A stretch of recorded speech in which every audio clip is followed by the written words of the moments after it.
جی ناظرین، how are you? کیسے ہیں آپ؟ ٹھیک ہیں؟ امید کرتا ہوں آپ ٹھیک ہوں گے۔ میرا آج کا جو موضوع ہے وہ یہ ہے کہ جب جو بچیاں ہوتی ہیں وہ اکثر گلی محلوں میں جو جانور قسم کے لوگ ہوتے ہیں انہیں پکڑ لیتے ہیں اور بعد میں ان کو جنسی تشدد کا نشانہ بناتے ہیں، اور ادارے جو ہیں وہ پتہ کیا کرتے ہیں، پھر انہیں رکھ لیتے ہیں، اپنے تحویل میں کر لیتے ہیں، انہیں روٹیاں دیتے ہیں، انہیں کھانا دیتے ہیں۔ اسی طرح چوروں کو بھی، چکوں کو بھی اسی طرح وہ انٹرٹین کرتے رہتے ہیں، کھانا شانا دیتے ہیں، رہائش دیتے ہیں، پنکھے دیتے ہیں، یعنی کہ حوالات۔ اور جو چور ہوتے ہیں ان کو بھی پروٹیکشن دیتے ہیں۔ پہلی بات تو انہیں حوالات میں بھی نہیں بھیجتے، جیلوں میں بھی نہیں بھیجتے، ادھر ہی کسی پارک کی سائڈ پہ کھڑے ہو کے یا کسی گلی محلے کی یا چوک چراہے میں سائڈ پہ جا کے ادھر ہی اس کے فیصلے کا مقدمہ ہو جاتا ہے اور فیصلہ ہو جاتا ہے اس کے مقدمے۔ تو مطلب یہ ہے کہنے کا کہ یہ جو ادارے ہیں یہ کیا صحیح کام کر رہے ہیں یا ان میں تھوڑا سخت فیصلے کرنے کی ضرورت ہے؟ تو میرے خیال سے ان میں سخت فیصلے کرنے کی ضرورت ہے۔ کوئی چوری کرتا ہے تو اس کو سخت سخت سزا دینی چاہیے، کوئی زنا کرتا ہے کسی بچی سے یا اس سے بدفعلی کرتا ہے تو اس کو سخت سے سخت سزا دینی چاہیے۔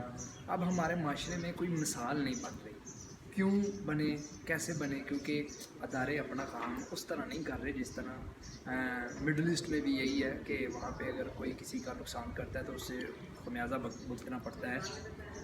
تو ہمارے ملک میں اس طرح کی صورتحال نہیں ہے۔ ریکویسٹ یہ کرنا چاہ رہا ہوں اداروں سے کہ بھائی کسی نہ کسی کو مثال بنائیں۔ وہ ایک میرے ذہن میں ایک واقعہ آ رہا ہے کہ ایک جج تھا، وہ ان پڑھ تھا، یعنی کہ پڑھا لکھا نہیں تھا۔ اس کو جب اپنے منصب پہ قائم ہوا تو اس کے پاس پہلا مقدمہ آیا کہ ایک بندے نے کسی کو قتل کر دیا ہے۔ تو وکیل صاحب انہوں نے رکھے ہوئے تھے، تو وکیل نے یہ ثابت کرنا تھا کہ یہ قتل اس نے نہیں کیا ہے یا جو بھی سٹوری ہے، لیکن جو قاتل تھا وہ مان گیا تھا کہ یہ قتل مجھ سے ہوا ہے، وکیل کو اس نے بتا دیا۔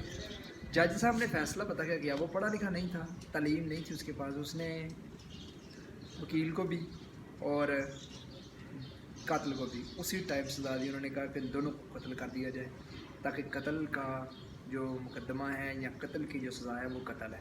تو ایک دو انسیڈنٹ مسالے اس طرح کی بنائیں تاکہ ہمارا معاشرہ سٹینڈ ہو سکے، جرم سے لوگوں کو نفرت ہو سکے۔ یہاں پہ یہ عدالتی نظام ہے یا پولیس کا نظام ہے کہ کوئی قتل کر کے اندر چلا جاتا ہے نا تو وہ بڑا خوشی سے محسوس کر کے کہتا ہے کہ پیسے دے کے باہر آ جائے۔ تو آپ سے بھی، اداروں سے بھی یہی ریکویسٹ ہے کہ جو صحیح لوگ ہیں، جو اپنا کام صحیح کر رہے ہیں، باشعور و شہری ہیں اور اچھے کام کر رہے ہیں، ان کو سپورٹ بھی کیا کریں، ان کی حوصلہ افزائی کیا کریں تاکہ وہ معاشرے کو ٹھیک کر رہے ہیں۔ تو معاشرے کی اصلاح کے لیے کچھ فیصلے ہمیں غلط کرنے پڑیں گے، ہو سکتا ہے آپ یہ کہیں کہ یہ غلط فیصلہ ہے لیکن کرنے پڑیں گے۔ تو بس اسی طرح کے جو واقعات ہوتے ہیں یہ بند ہو جائیں گے۔ ابھی لاکھوں ایسے مقدمات ہیں جنہوں نے، جیسے سندھ میں ایک لاڑکانہ میں یا نڈیروں میں کوئی اس طرح کا واقعہ ہوا تھا، وہ بچی تھی، وہ جو آپ کا جانسا دے کے اس کی ماں کو وہ لے گئے، بعد میں بچی انہوں نے رکھ لی اور بچی بیچاری 6 سال کی تھی، لیکن جب اس نے ویڈیو بنائی تو وہ پورے پاکستان کے لیے ایک سوالیہ نشان تھا، سارے مردوں کے لیے ان کی غیرت پہ ایک کویسچن مارک تھا۔ تو لیکن اس میں پولیس نے بھی بڑا اچھا پرفارم کیا۔ پولیس والے کی ایک بیٹی تھی، وہ بعد میں بچی کو چھڑوانے گئی اور ان سے، کیونکہ وہ طلب کر رہے تھے کہ ہمیں کوئی خاتون مل جائے تو ہم اس کو چھوڑ دیں گے، تو وہ خاتون وہ یہ بن کے گئی کہ میں آپ کو جو بھی کرنا ہے میں حاضر ہوں، لیکن یہ بچی کو انہوں ریلیز کریں۔ تو انہوں نے پکڑ لیا، تو ان کی بھی سزا جو ہے وہ معاشرے کو نہیں پتہ ہے کہ سزا کیا ملی ہے۔ تو یہ جو چند سزائیں ہیں نا، یہ سامنے لا کے انسانوں کو معاشرے میں دکھائیں کہ یہ ایک مثال قائم کریں کہ یہ سزا، جرم کی سزا یہ ہے۔ اگر آپ کریں گے تو جیسے کہ ہمارے لاکھوں ایسے گورنمنٹ امپلائیز ہیں، وہ کرپشن خور ہیں، وہ رشوتیں لیتے ہیں، تو وہ چپ چاپ بیٹھے ہوئے ہیں، بس 2-3 طریقوں سے سیلریاں ملتی ہیں، جو سیلری انہیں ٹیکس کی مد میں ملتی ہے، ہمارے ٹیکسز کٹے جاتے ہیں، وہ بھی انہیں سیلری ملتی ہے، وہ پیسے لے کے کام کرتے ہیں، فری بھی نہیں کرتے، یعنی کہ گورنمنٹ بھی پرفارم نہیں کر رہی، ادارے بھی پرفارم نہیں کر رہے۔ تو ریکویسٹ یہ ہے کہ یار سارے ایک مرتبہ ایک پیج پہ ہو کے پاکستان کو سٹیبل کرنے کے لیے سوچیں۔ یہ ملک بڑا کارآمد ہے، بڑا رہنے کے لیے بڑا مفید ہے۔ ہم نے انگریزوں سے آزادی اس لیے حاصل نہیں کی تھی کہ 70 سال کے بعد انہیں پیسے دے کے کہیں گے کہ ہمیں پھر غلام بنا لو. اب دیکھیں نا لائنیں لگی ہوئی ہیں پاسپورٹ آفیسز کے باہر کہ اس ٹائم ہماری لائنیں لگی ہوئی تھی کہ ہمیں آزادی چاہیے. آج ہماری یہ لگی ہوئی ہے لائنیں کہ ہمیں ان کے پاس ان کی غلامی میں بھیج دو. تو اس طرح نہیں کرنا چاہیے.